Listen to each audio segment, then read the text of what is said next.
Hi guys! Welcome to another catering vlog dito sa UK. Today we are in Sidmouth. It's a double birthday party. First and 7th birthday. Pero bago yun, pakita ko muna sa inyo what happened prior. Ito yung mga dishes natin for later. In total, we will have 10 dishes. Rice, pancit, 4 mains, 2 vegetable, and 2 desserts. Ang biyahe papunta sa Sidmouth from Exeter ay nasa 30 to 40 minutes drive. First time namin pumunta sa Sidmouth. And this is so far our biggest catering event yet since CD Namit Gid Foods started 2 months ago. At first, hindi sana namin tatanggapin tong order because it's out of our area. Since nag-uumpisa pa lang kami, dapat Exeter area lang muna ang kikater namin. Pero if an opportunity comes to your way, sayang lang if you don't grab it.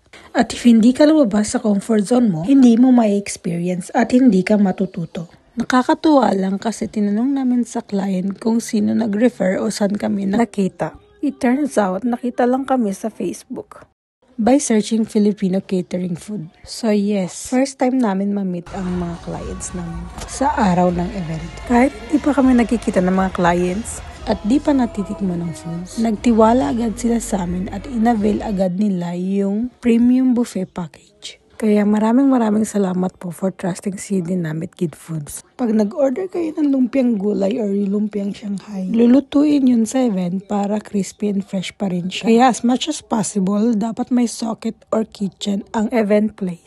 Time check, it's 8 p.m. Pagtapos namin magligpit at maglinis, time to go home to our kids. It has been a lovely experience. So many positive feedbacks. The clients were so lovely. And thank you again for availing our premium package. Sa mga nagpa-plan po ng event at gusto pong itry ang CD Namit Gid Foods, you can contact us on Facebook, Instagram, or via email. We cater Exeter area or we can consider 30 to 40 minutes drive from Exeter, depending on the package that you want to avail. Ayan lang. Thank you for watching. Bye!